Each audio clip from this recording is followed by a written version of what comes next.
Hollywood, California, Monday, December 28th.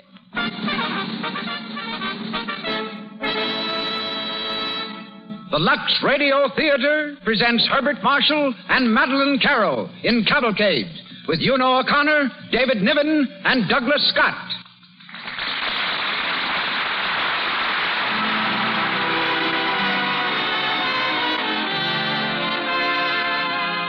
Lux presents Hollywood. Our stars, Herbert Marshall, Madeleine Carroll, Una O'Connor, David Niven, Elsa Buchanan, and Douglas Scott. Our guest, Noel Coward, author of Cavalcade. Our producer, Cecil B. DeMille. Our conductor, Louis Silvers. With this exceptional array of brilliant personalities, welcome you to another gala event in the Lux Radio Theatre.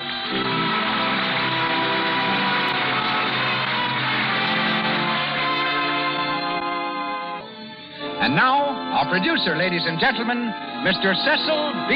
DeMille.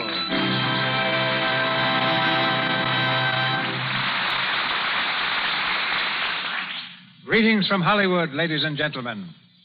On time's eternal stage where scenes are marked by passing years, another curtain soon will fall. With Cavalcade, the Lux Radio Theatre says farewell to 1936. A play, I think, that not only crowns a year of what we hope were notable productions, but sets a standard we shall strive to meet through 1937. As we turn to England for our story, so we turn to England for our stars. Herbert Marshall, Madeleine Carroll, both natives of the mighty little island. Herbert Marshall turned actor by circumstances, for he began his career as a bookkeeper. After a year and a half of debits and credits, he was discharged. Needing a job, he became assistant manager and then actor in a musical comedy company. Today, he is not only well known on the screen, but on the legitimate stages of the world. Madeleine Carroll, daughter of an Irish professor and French mother, became a school teacher to earn money enough to take her to London and the stage. Oddly enough, Madeleine's first Hollywood offer was to play in Cavalcade, but she refused it to remain in England with her husband, Captain Philip Astley. She came here, however, 2 years ago, lending her distinction, beauty, and ability to The Case Against Mrs. Ames, The General Died at Dawn, and Lloyd's of London. Tonight, she becomes Jane Marriott, and Mr. Marshall, Robert Marriott. Una O'Connor will be heard as Ellen, the same role she played in the film and on the London stage. David Niven is Edward Marriott, and the part of Edward as a boy is played by Douglas Scott. Our play is by Noel Coward, the third drama from the nimble pen of this amazing writer, producer, and actor to be performed in our theater in less than a year. So on with the play. The Lux Radio Theatre presents Herbert Marshall and Madeleine Carroll in Cavalcade.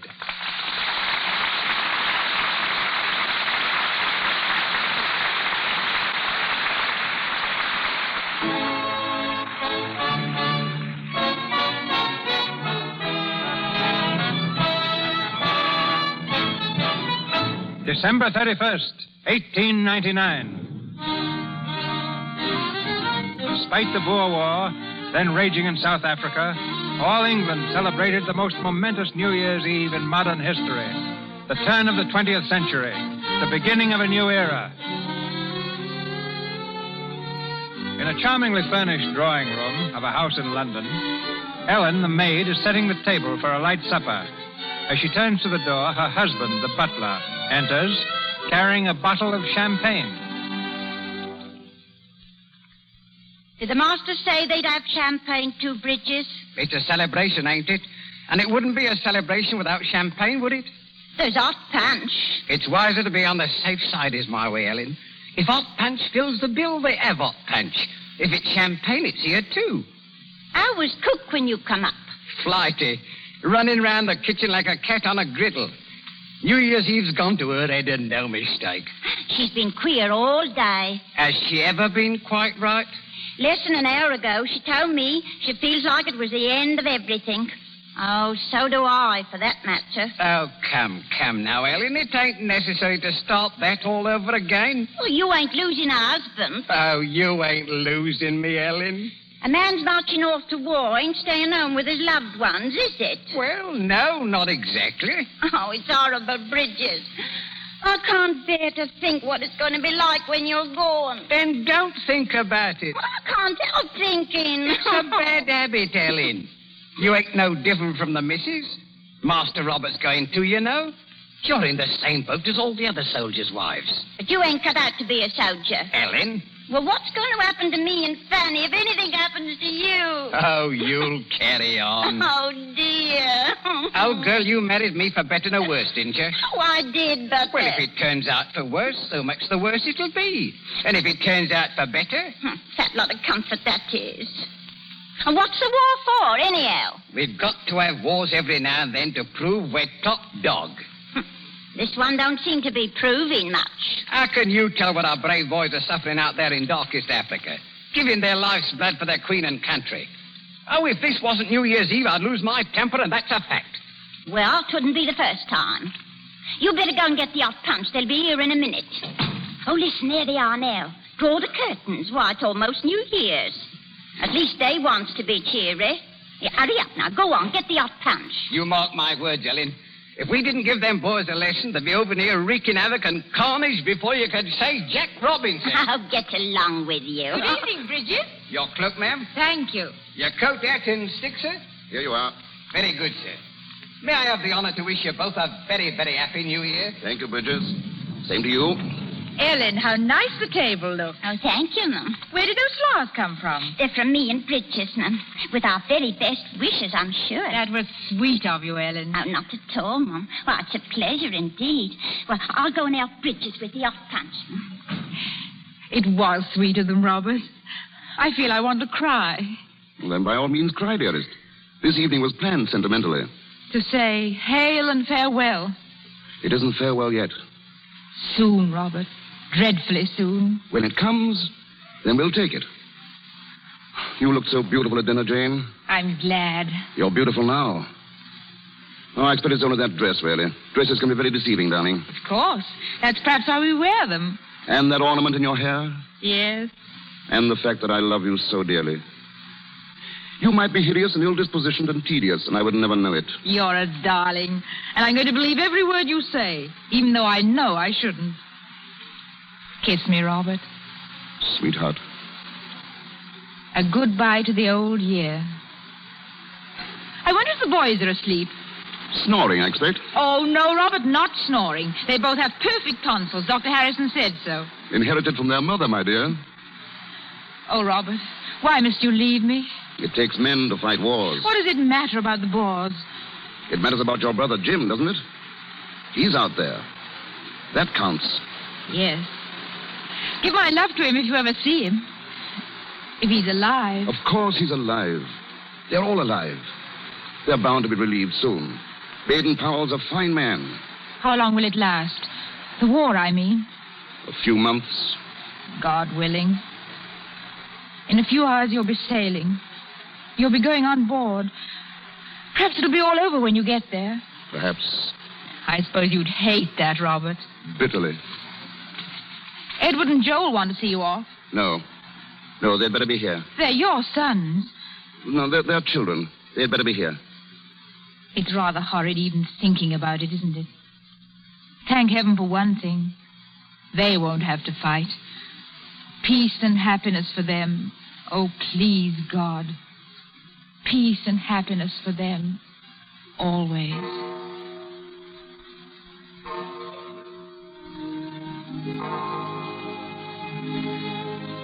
A new year. It started, sir, just 12 o'clock. Happy New Year to you both, Mum. Bridges, open the windows. Come over here, Ellen. Stay and drink with us. What, me, sir? Fill 4 glasses, Bridges. Champagne. Make it champagne. We'll be toasting the new year and all it means to us. The new year. Here we are. Now, raise your glasses. Jane, Ellen, Bridges, 1900. 1900. 1900. Listen. What is it? The children. I thought I heard. I'd better go up and see. It sounded like Master Joe. Bring them down here, Jane. Bring them both down. How very impolite of the 20th century to waken the children.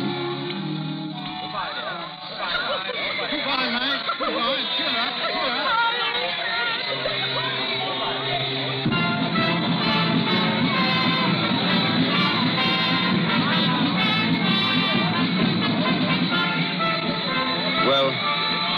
think I'd better be getting aboard. Yes. We're almost ready to sail, I imagine. Yes. It's come at last, hasn't it, Robert? This moment. You'll be very brave, darling, won't you? I'll try to be. Take care of yourself, my dearest. I shall probably be seasick. Lie down flat on every possible occasion. I'll try to remember. Bridget will look after you. Perhaps you'll be lying down flat, too. And you mustn't worry about me being unhappy when you've gone. I'm going to keep myself very busy. I shan't give myself time to think of anything. Except that I'm so proud of you, darling. I'll write and telegraph whenever it's possible. Please do. Well? This is horrid, isn't it? I really must go. Not just for a minute. Jane. Yes, Robert? I'm going to kiss you once more. And then I want you to turn away.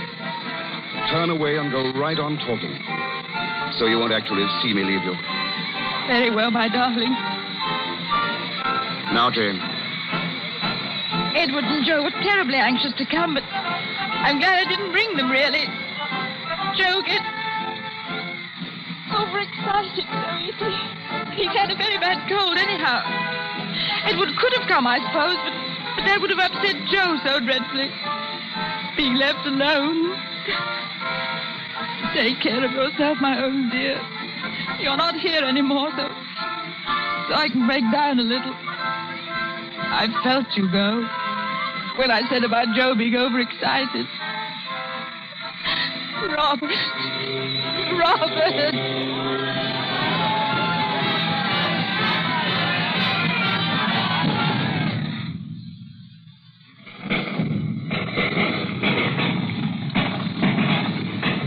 First 4 months of the new century. 4 months of fighting and bloodshed. In the beleaguered city of Mafeking in South Africa, the British troops fight desperately, hoping for relief. It's the morning of May the 18th, 1900. All England waits for news.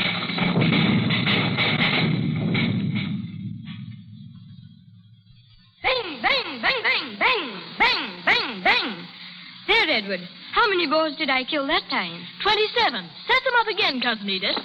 This one's got his leg knocked off. Then he's wounded. You've got to put him back in the box. I wonder how many boars Father has killed, Edward. Oh, hundreds, I expect. I wish these were real boars instead of tin ones. Bang, bang, bang. Dirty old Kruger. Bang. Shut up, Joe. How dare you fire without orders? Excuse me, sir. There, that is very much more like it. Put your army up again, will you, Cousin Edith? Edward, Well, what is it? need I always be the boss? Yes. Why? Because you're only a girl. Watch out. Bang, bang, bang. I'll teach you, you mean little pig. I have a cannon of my own, even though I am a boar. Bang, bang, bang. How do you like that? Bang. Take the old cannon. Don't throw it at Joe. I'll smash all of his soldiers. It's not fair. Stop walking all over the nice soldiers. Edith, that was cheating. I'm sick of being the boss. I'll never be the boss again so long as I live. I won't be the boss. Edith. I won't be. Children, why on earth are you making such an awful noise? Aunt Margaret and I could hear you right down the hall. It's Edith, Mother. What's the matter with Edith? She doesn't like being the boss, Aunt Margaret. She's mutiny. I don't blame her. Bang, bang, bang. Here's your cannon thrown back. Joe! Ouch. Joe, you're a naughty, wicked little boy. You go upstairs this minute. I only meant... Upstairs. But, Mother, men fight. I don't see why I can't. Come over here, Edith, and stop crying. He hit my knee with his cannon. Wish she got angry because we killed her soldier. Oh, stop it! Can't you play any other game but soldiers? Soldiers hurting each other, killing each other. Go away from me, go away! Jane, don't. Run along now, all of you.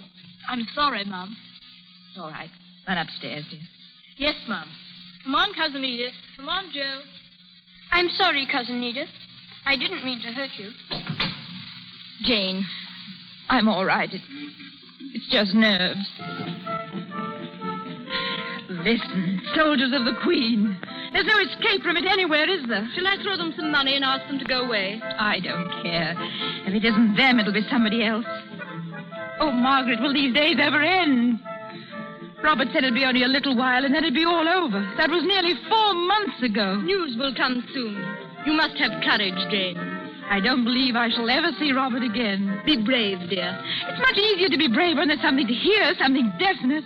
I can't go on smiling through long, dragging weeks. I can't do it, Margaret. You're not in it alone, Jane. 2 people I love best in all the world, down there suffering. I don't hear a word. It's dreadful. Maffigan is bound to be relieved within the next few days, and then it's all over. All the papers say so. That's what they've said for months. But they're dying down there. Please, dear. Dying. I can't bear to think of it, and yet I can't stop thinking. I can see it at night. Come in. Pardon me, Mama. I just thought that some nice hot tea. Splendid, Ellen. Tea does help, Mum. Has any news come? Not yet, Ellen. No news. None. We've been standing outside the War Office for hours. Then we went to Fleet Street to the newspaper offices. Well, here's a nice cup of tea, Mum. That'll make you feel better. Thank you, Ellen. Well, there ain't no cause to worry about the master, Mum. He's all right. He's got my bridges with him. And if anything happened to either of them, we'd be bound to hear from one of them, if you know what I mean. You must be fearfully worried too, Ellen. Oh, well, on and off I am, but I says to myself that no news is good news, and what must be, must be. You'd never believe how that cheers me up, Mum. Ellen, find out what the news is. Yes, It's about Maffiking. Oh, Margaret. Wait a minute. Boy, wait. There's Ellen. She's down there. She's speaking to him. Ellen, what news? Are the lists of the wounded? Ellen, what is it? Nothing but what we've been hearing, Mum. Nothing. Always the same. Jane, Yes? you're going to rest. Rest. How can I? Then we're both going out. Out? I'm going now. She'll be back at 7:15. Why? We're going to dine at the Cafe Royal, Jane, and then go to the theater. I couldn't. You could and you will, Jane. It's senseless sitting at home by yourself, fretting and worrying. Doesn't do any good. Robert wouldn't want you to. What you need is life and music. I can't go. You are going. It's a gesture, Jane. You've got to make it. Be ready at 7:15. I'll be here. Margaret, wait. A gesture for men who are dying. Keep on. Go on playing. Play louder. Soldiers of the Queen, wounded and dying and suffering for the Queen. Play louder, play louder, play louder.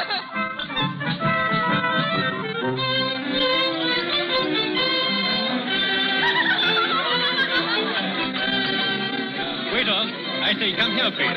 Our glasses are empty. Directly, sir. Yes, sir. Jane, darling, brace up. Yes. This is a party, isn't it? Of course. Let your mood fit your gown. You are beautiful, Jane. Robert said the same thing New Year's Eve. He said he'd be back soon. I slept after you left me this afternoon. Splendid. I dreamed, only it wasn't as if it were a dream. It was so real that Margaret. Yes, Jane? I saw Robert. I was with him, Margaret. I don't know where it was. I couldn't tell somehow. It was a place I'd never been before. Lovely, peaceful, and Robert was there. Come now, drink your wine. Robert spoke to me, tossed his hat aside, and came running to me as if he were a boy, like Joe or Edward. He laughed, called as he came running. He called me by name.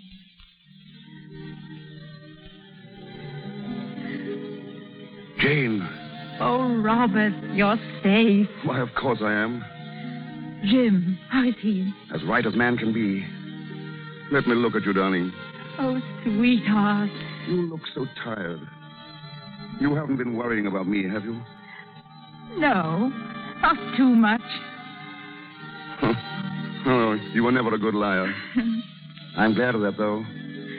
Not to miss me. Not to care too much. Oh, I've missed you so, dear. But you're here and you're... Robert! What's wrong, dear? Your left arm. It's all right, Jane. It's gone. I do nicely without it. It was just fooling about with some youngsters. We were making believe war. Oh. One of them became furious when I called her a bore. He threw a cannon at me. Not so sporting, I thought. But it wasn't an arm, Robert. It was the knee. Was it? Oh, very well. What's the difference? We'll stop playing before long.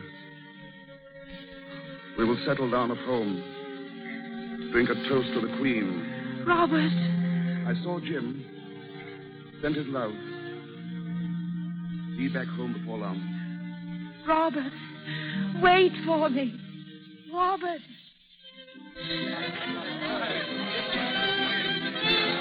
I know what that dream means. Shadows. Jane, dear, don't be absurd. They aren't coming back, Margaret. Wars will go on forever. Boys will grow and become men. And because it's man's task to prove we're the master... Jane, what are you saying? Bridget was right. He told Ellen the truth. We must prove we're top dog. Men must be born and live, die. What was that? Quiet. Quiet, please. Ladies and gentlemen, we have news from the front. Mafeking is being relieved. Jane, you hear? It's over, Jane. The war is over. Oh, please, God, let it be true.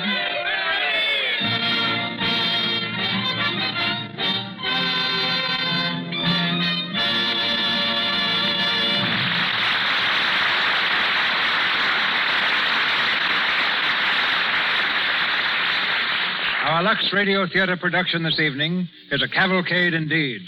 From Hollywood, the procession is headed by Herbert Marshall and Madeline Carroll. In New York, they are joined by the brilliant author of our play, Noel Coward, famous in London and on Broadway as an actor, dancer, singer, composer, producer, and playwright. Mr. Coward outdoes himself this year by offering and acting in 9 one-act plays entitled Tonight at 8:30. We switch you now from Hollywood to the Stars dressing room at the National Theatre in New York City. We can have our distinguished guest for only a moment. His own audience is still applauding his first play, and he must change his costume for the next. But here he is, ladies and gentlemen, Mr. Noel Coward. Thank you, Mr. DeMille. I am more honored than I can tell you. Not only by your very kind words of praise, but by your having selected 3 of my plays for production in your Lux Radio Theatre. All this tribute is too much, and you are taking an unfair advantage in delivering it from behind the protection of the Rocky Mountains. Yes, I have been active in the theatre for many years, but this is the first time I've ever played 2 theatres all in one brief evening. I'm enjoying the experience very much. I would like you to know how fine I think the Lux Radio Theatre is. And I'm particularly happy that I can salute my friends Herbert Marshall, Madeline Carroll, and Una O'Connor. This last, a very old friend to Cavalcade, as she created the part of Ellen in the original production. And I consider them perfectly cast in the principal roles. Many people have ascribed all sorts of motives to the writing of Cavalcade. Motives patriotic, political, and financial.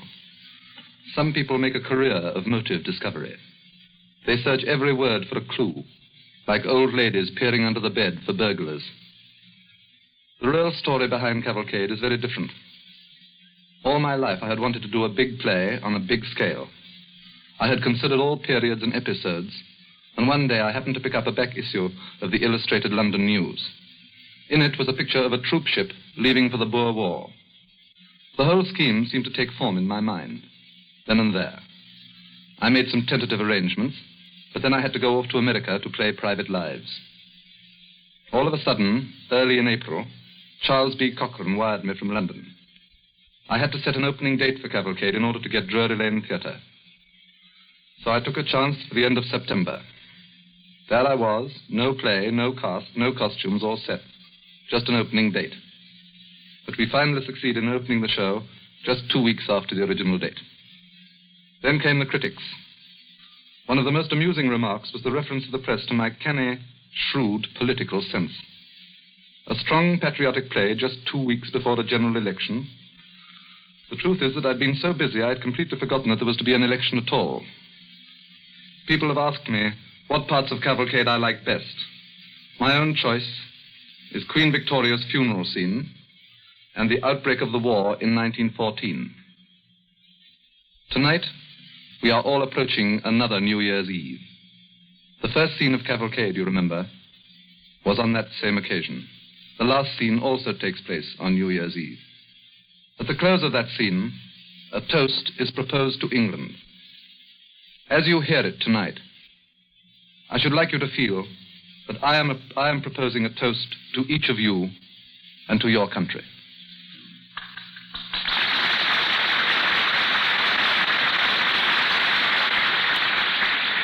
Thank you, Mr. Coward. We're back in Hollywood now, and Cavalcade goes forward, starring Herbert Marshall as Robert Marriott, Madeleine Carroll as Jane Marriott, and featuring Una O'Connor, David Niven, and Douglas Scott.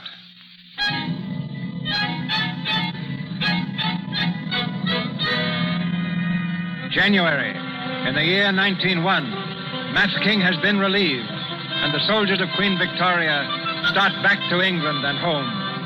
Robert Marriott and the butler Bridges were among the first to return. In the basement kitchen of the Marriott home, Bridges enters. He waves a newspaper excitedly. Helen, cook, come here, quick. And what's the matter, Mr. Bridges? Look here, the newspaper. Oh, don't yell so, Bridges. It can't be anything to concern us. Helen, how can you say that? It concerns the old country. Look here, the Queen. It says she's sinking. What? The Queen? There, now, I told you so. Oh, let's have a look.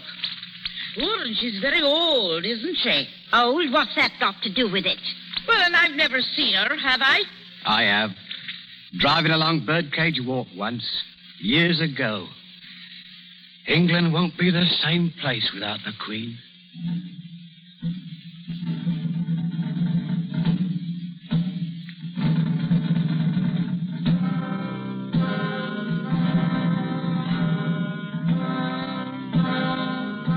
The procession, it's coming, Mother. Quiet, Edward. Stand back a little from the window. Let Bridges and Ellen see, too. Can you see, Ellen? Oh, thank you, Mum. I can see. Oh, the Queen. Oh, God bless her. Easy, girl. Easy now. Look, Mum. There's Father. There's Father down there in the procession. Shh, be quiet, darling. They're passing now. Stand absolutely still. To attention, like your father showed you. Yes, Mum. 5 kings riding behind her. Mum, she must have been a very little lady.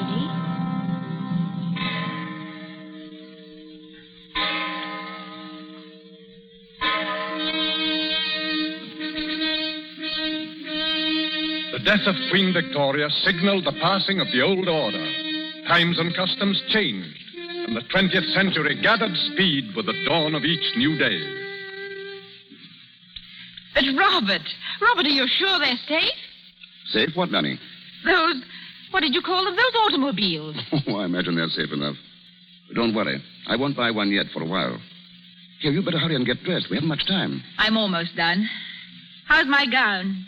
Lovely, darling. And the train? If any lady at the court has one more perfect, I shall throw up my hands. I shall probably throw them up anyway. I'm not very fond of these formal affairs, my dear. They make me nervous. Oh, Robert, don't be silly. I mean it. The going was far less difficult for those fellows in Africa, really. Don't talk about that. Please. No. What's the matter? I'm happy tonight, Robert. I want to stay happy. War isn't happiness. Oh, right. Our sons, Joe and Edward. If war ever came again and took them... It's not going to take them. Have a look at my tie, will you, darling? Of course. I'm sorry, Robert. That's all right. Well, am I dressed up to please you? You're perfect. Except, where's your Victoria Cross? Oh, here we are. Wait, I'll put it on for you. Some men are brave enough to win the VC, but I've yet to meet one who knows how to wear it. There. Oh, I'm so proud of you, Robert. I mean, Sir Robert. We've come a long way, Lady Jane. A very long way. And in such a few years. It frightens me sometimes. Yeah. I mean, everything's so different, Robert. You're happy, aren't you? Of course, darling. And yet, haven't you ever ached right down inside for the other days? Before the war? If you want. Yes, I think I have. Things are different. Things have changed. But it isn't only us. It's the whole world. It's all England. There's a new spirit to things, a new thought, a new philosophy of existence. I don't know exactly what it is. I don't even know that I care for it. But it's there. Well... I sometimes wonder if we weren't just as happy then in a small house with just Ellen and Bridges. Oh, good old Bridges. I miss them, Robert. I miss Ellen. We must run down and see them sometime. They opened a pub, after they left us. A pub? You mean a barroom? Well, of course. Didn't I tell you? Bridges wrote me all about it.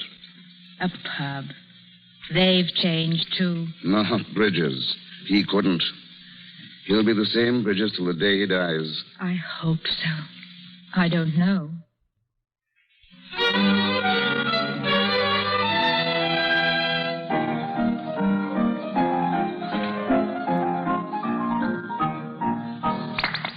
She dances beautifully, Ellen. Oh, thank you, Mum.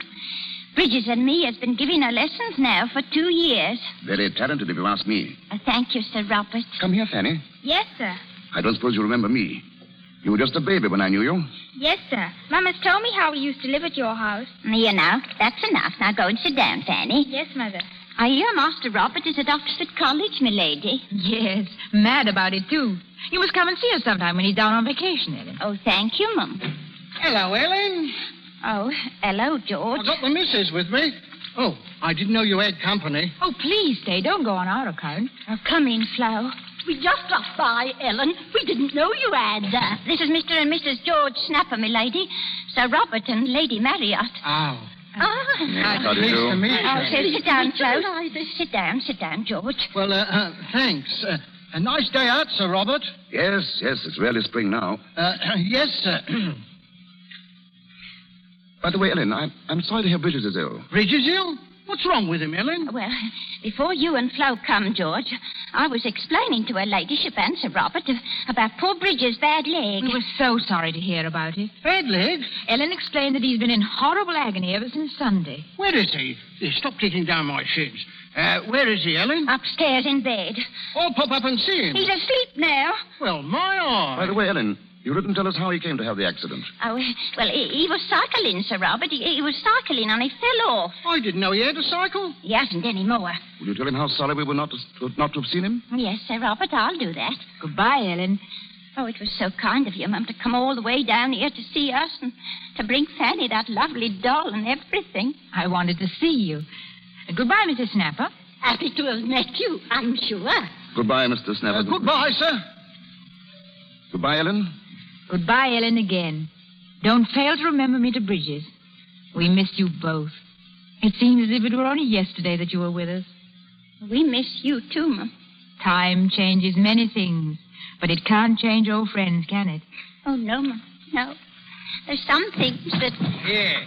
Yeah, what's going on here? Oh, my Lord. My eye. Bridges. I thought you was in bed. Bed? Who said anything about bed? Oh, you better go back, Bridges. Oh, remember your leg, dear. Ain't nothing wrong with my leg. Oh, Bridges. Oh, so you're why she was trying to get me out of the way. Hello, Bridges. Pleased to meet you again, Sir Robert. Welcome to our hovel. I think we better go, Jane. Oh, so that's how it stands. I see. Proud and haughty, are we? Oh, Bridget, stop it. Oh, please, stop it. Oh. Ellen, I'm so sorry, and I quite understand. Please don't be upset, and let me come and see you again. Come along, dear. Come along, dear. Come along. Who does he think he is? Oh, you drunken brute. Shut your mouth. You mind yours, and I'll mind mine. Look here, old man. You better come up and have a lie down. Take your paw off my arm. Lot of snobs, that's what. Lot of bloody snobs. I'm not good enough to be home when the quality comes. I'll see who's good enough. Who'll give Fanny that doll? Her noble ladyship? Oh, you let it alone. I'll look after the truck quality brings to my home. I'll look after him, I will. I'll hand it right back to him. George! I'll go and fetch him. Don't worry. He's a bit woozy, that's all. He's gone down the street. He may go up to their home. Can't stop him. George, let him go. Bridges, come back here, you blighter. Mind your own business. Come back out of the street. There's a bus making towards you. I'm not good enough for him. In God's name, look out. I'll show him who he... Don't come out. He's been hit. Oh, he's run over. He's dead. He's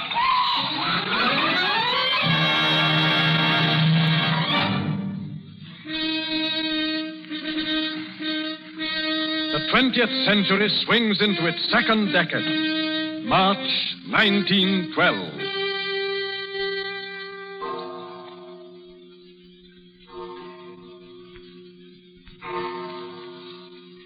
I say, Father. Yes, Edward?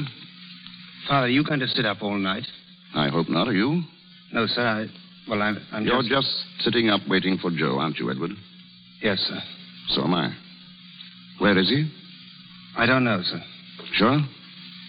He said he was going out tonight, so that's all I know. And he said he'd be back early. 3 o'clock. That's early enough. I suppose you're going to play the Good Samaritan again. Help him up to bed. Well, Father, You've done it before quite a few times. Or did you think I didn't know? Father, don't be rough with him. Joe's just a kid. He doesn't know what it's all about. He's all right. Of course he is. That's why I want to speak to him. By the way, how's Edith? Oh, very well. Set the date yet? Yes, sir, it's the 7th. Good. She's a splendid girl, Edith. You sailing to America on your honeymoon, eh? Well, if Edith wants to. About Joe, Father. Oh, well, that must be Joe now. I imagine so. You won't stay, will you? Well, no, sir, that is not unless you... Thanks, Edward. I say, Edward, is everything clear? Yes, quite clear, Joe. Come in. Oh, I say, Father, I didn't know that you were downstairs. It's all right. How are you, Joe? Oh, I'm quite well, thanks. But I think I'll say good night. Yes, good night, old man. Sit down, Joe. Have a good time? Tonight? Mm-hmm. Yes, sir. Splendid. I was out with some of the lads. We did the town a bit. You know how it is. Of course. I used to go out with the lads myself. Oh, we had some gay old times. Used to stay out till all hours. Really? Yes. Once in a while. Oh. You fellows go a good deal faster than we did, of course. Things were speeded up so. Only the other night, your mother and I went to a restaurant after the theater. First time I'd been for years. There were a lot of young people there. I was quite surprised. Surprised? The way they were carrying on. Oh, I wasn't shocked or anything like that, but it was so different. So utterly different from anything I'd ever known. It was unhealthy somehow. There was a young fellow off in the corner with a party. Fellow about your age, Joe. He had a girl with him. Very pretty girl, too. But they'd both been drinking quite a lot. Wasn't a very pleasant sight. Luckily, your mother had her back to them. But I didn't want to take any chances. I took her out of the place. On the way home, I got to thinking. I thought, I'm glad that boy wasn't Joe. If it had been Joe, it would have hurt horribly. What restaurant was it, sir? Cafe Royal. I see. Ever been there, Joe? Yes, sir. You say that you took Mother out? That's right. She didn't see? No. Well, good night, Joe. Good night, sir. See you in the morning. Yes, sir. And Father? Well? Thank you for taking Mother out.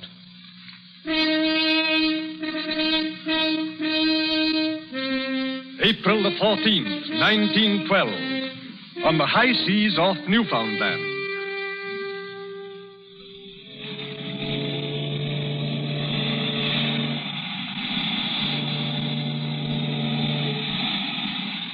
Edith. Yes, Edward? Darling, stand here close to the rail. Oh, it's glorious. But it's too big, the Atlantic, isn't it? Far too big. And too deep. Much, much too deep. I don't care a bit, do you? Not a scrap. Wouldn't it be awful if a magician came to us and said, unless you count accurately every single fish in the Atlantic, you'll die tonight? And we should die tonight. How much would you mind dying, I mean? I don't know, really. A good deal, I expect. I don't believe I should mind so very much now. You see, we could never in our whole lives be happier than we are now, could we? Darling, there are different sorts of happiness. This is the best sort. Oh, sweetheart. Don't, darling. We don't want any more of the stewards to know we're on our honeymoon. Why not? Most of them have forgotten what a honeymoon's like. Did you ever think when we were children, going to the pantomime and going to the zoo and playing soldiers, that we should ever be married? Of course I didn't. Was I a nice child? Horrible. So were you. So was Joe. Vile. You always used to take sides against me. And yet we all liked one another, really. I think I liked Joe better than you. But then he was younger and easier to manage. He was awfully funny at the wedding, wasn't he? Yes, he has no reverence, I'm afraid. Absolutely none. He's passing gallantly through the chorus girl phase now, isn't he? Gallantly, but not quickly. You had several love affairs before you married me, didn't you? Light of my life, please shut up. You'd be awfully cross if I'd had, wouldn't you? Did you? 100. Liar. Oh. I rather wish I had, really. Perhaps I should have learned some tricks to hold you with when you begin to get tired of me. Oh, I never shall, darling. Oh, yes, you will. One day.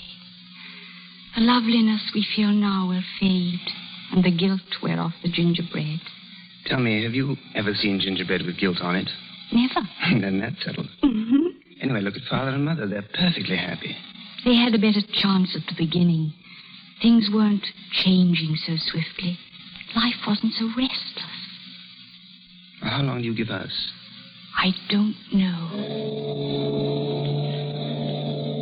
I don't care. This is our moment, Edward. Complete and heavenly. This is our own. Forever. Wireless message for you, sir. Oh, thank you, Stuart. I'll take it here. A wireless message for us? Nobody else, darling. Look here. Mr. and Mrs. Edward Marriott. On board the steamship Titanic.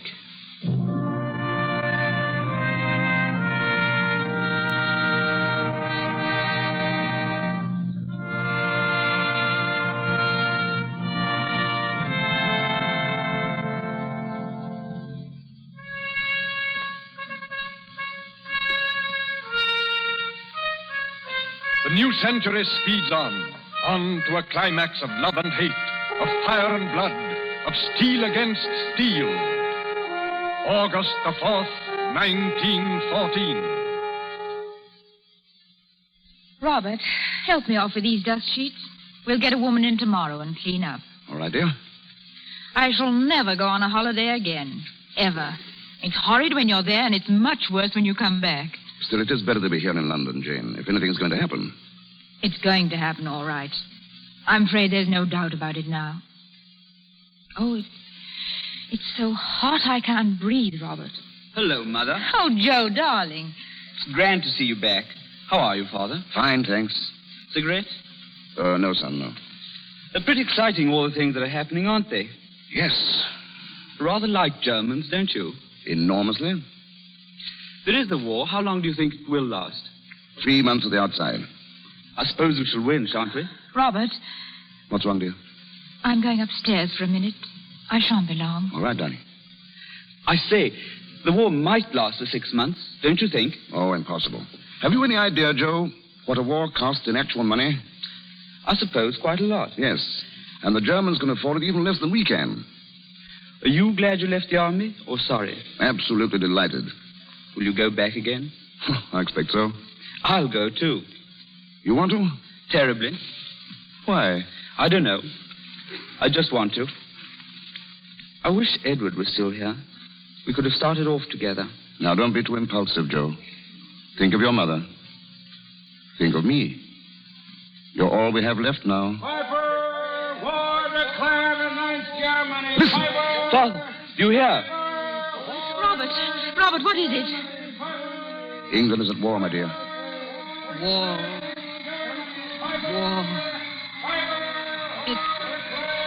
It's hot, isn't it? Don't look so sad, Mum. It won't last long. I say, Father, we ought to have some wine.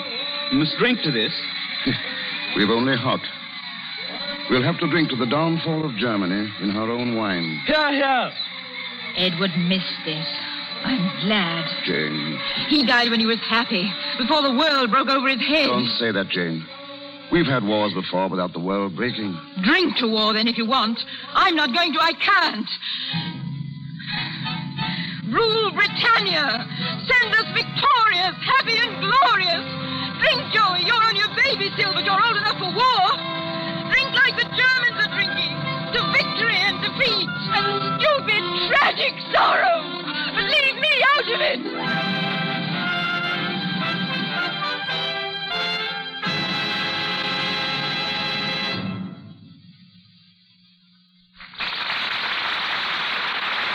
pause for station identification. This is the Columbia Broadcasting System. Herbert Marshall, Madeline Carroll, and our all-star cast will be back in the Lux Radio Theatre presentation of Cavalcade shortly. Once again, Mr. DeMille. Cavalcade continues, starring Herbert Marshall, Madeline Carroll, with Una O'Connor, David Niven, and Douglas Scott.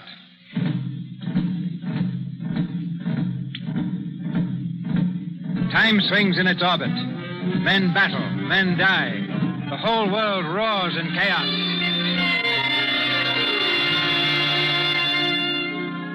Once more, we're in the Marriott drawing room. It's the morning of November 11th, 1918. Ellen has just entered. Jane goes to her with outstretched hands. Ellen, oh, I am glad to see you. I couldn't believe my eyes when you first walked in. Sit down. I just thought I'd call, madam. I'm glad you did. So glad. These are lonely days, aren't they, Ellen? My call's rather important, as a matter of fact. How's Fanny? Oh, very well. I'm never going to forget how she danced the last time we saw her. She's dancing in Over the Moon now, you know. Yes, I went the other night. She was splendid. I felt very proud to know her. It's about her I've come to see you. Is anything wrong? Well, no, not exactly. What is it? About her and Joe. Joe? Yes. I don't understand, Ellen. Well, they've been what you might call in love. Yes. My Joe? Yes, your Joe. His last 2 leaves, he spent a lot of time with Fanny. Oh, I see. I wouldn't have come to see you about it at all, only, well, now that the war's over, or almost over, that is, and he'll be coming home, I thought that... What did you think? Well, I thought they ought to get married. Does Fanny want to marry him? Oh, I haven't talked to her about it. She doesn't know I know. And how do you know? I found a letter he wrote. And you read it? Of course. I brought it with me. I knew you'd want to see it. I do not wish to read it. Oh, I see. I think we better let the whole thing stand until Joe comes home. Then he and Fanny can decide what they wish to do. Oh, I didn't wish to upset you. I'm not in the least upset. It's been on my mind. But you didn't tell Fanny before you came here. I think I know why. In any case, I never interfere with my son's affairs. Well, sure, I'm very sorry. That's all. Goodbye, Ellen.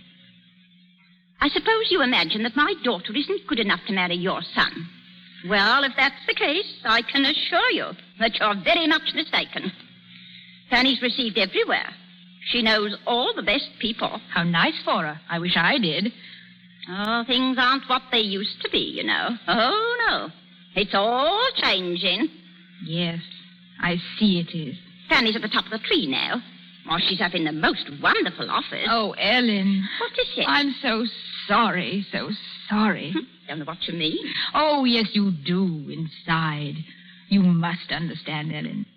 Something seems to have gone out of all of us. Goodbye, Ellen. Your pardon, milady. Yes? What is it, Belden? A telegram. Thank you. It's all over, milady. The war's over. It's 11 o'clock. Milady. There's no answer, Belden.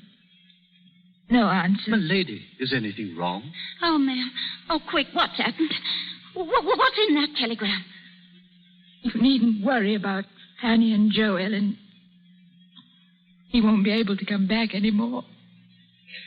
Because he's dead. Dead? Oh, God. Oh, dear God.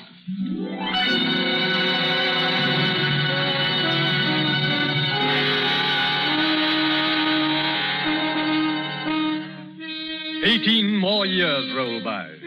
December the 31st, 1936. Jane.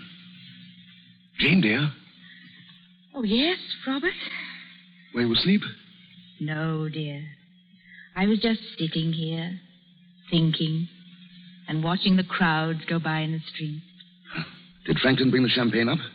There it is, by the table. Good. Well, Robert, here we go again. I believe you'll laugh at me inside for my annual sentimental outburst. No, dear. I don't laugh at you. 1 more year behind us. One more year before us. Do you mind? Oh, no. Everything passes. Even time. It seems incredible, doesn't it? Here we are in this same room. Yes. I've hated it for years. Do you want to move? Of course not. We might have some new curtains. We have, dear. And I never noticed. They've only been up a week. They look very nice. Robert, what toast have you in mind for tonight? Something gay and original, I hope. Just our old friend, the future. The future of England. Quick, it's starting. The champagne. Hurry. I can't get the thing open. Let me try. There it is. Here, Jane. First of all, my dear, I drink to you. Loyal and loving always. God bless you, Jane. Now, let us couple the future of England with the past of England. The glories and victories and triumphs that are over. And the sorrows that are over, too. Let's drink to our sons who made part of the pattern. And to our hearts that died with them. Let's drink to the spirit of gallantry that made a strange heaven out of unbelievable hell. And let's drink to the hope that one day, this country of ours, which we love so much, will find dignity and greatness and peace again.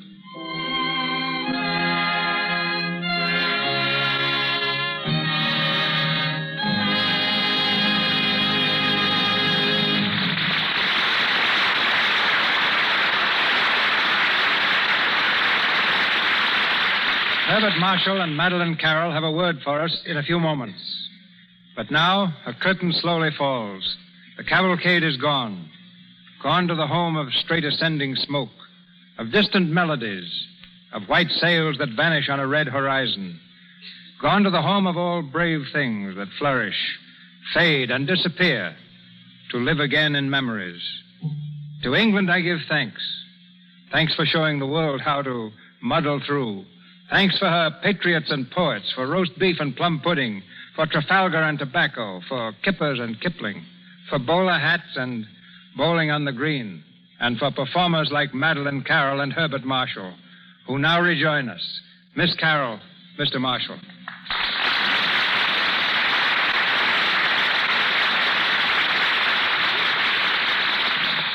Many thanks, Mr. DeMille. And to paraphrase the words of Gilbert and Sullivan's Mr. Gilbert, I might have been a Russian, a Frenchman, Turk, or Prussian, or perhaps Italian. But in spite of all temptations to belong to other nations, I remain an Englishman. Then perhaps you or Bart can tell me why it is that only mad dogs and Englishmen go out in the noonday sun. I refer to you, Mr. Marshall. You're putting me nicely on the spot. I can't answer that, Mr. DeMille, but I can tell you what happened when a mad dog bit an Englishman. That's hardly news, Bart. But go right ahead. It's a tale related by another English poet, Oliver Goldsmith, and runs something like this. The dog and man at first were friends, but when a pique began, the dog, to gain some private ends, went mad and bit the man. The wound, it seemed, both sore and sad to every Christian eye. And while they swore the dog was mad, they swore the man would die. But soon a wonder came to light that showed the rogues they lied. The man recovered of the bite. The dog it was that died. Proving perhaps that all Englishmen should be muzzled. I want to thank you, too, Mr. DeMille, for the opportunity to play Robert Marriott in what I think is one of the greatest dramas of our generation. Plays like this are characteristic of the Lux Radio Theatre and bring to the air a dignity and prestige equaling the highest traditions of the legitimate stage. Cavalcade is a play for the new year. Perhaps it's neither my place nor my talent to stand here and deliver a message. Cavalcade can do it so much better. Yet, how splendid a thing is love of fellow men, of country and of peace. A few days more, and in Hollywood, in Times Square, in London, and in all their counterparts the world over, there will be a sound of bells and celebration.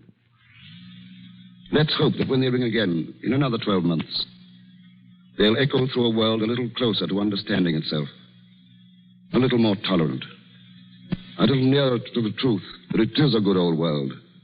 And they've served their country best, who serve the cause of peace. Good night. Good night, Mr. DeMille. Good night, and thanks to you both. Ladies and gentlemen, this is your announcer, Melville Ruick. I refer you now to Mr. DeMille.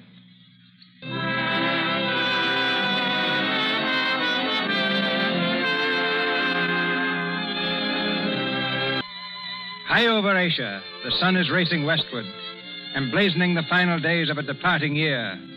But a new sun shall rise with the new year, and may it make a brighter world for you. This is Cecil B. DeMille, wishing you a glorious new year from Hollywood.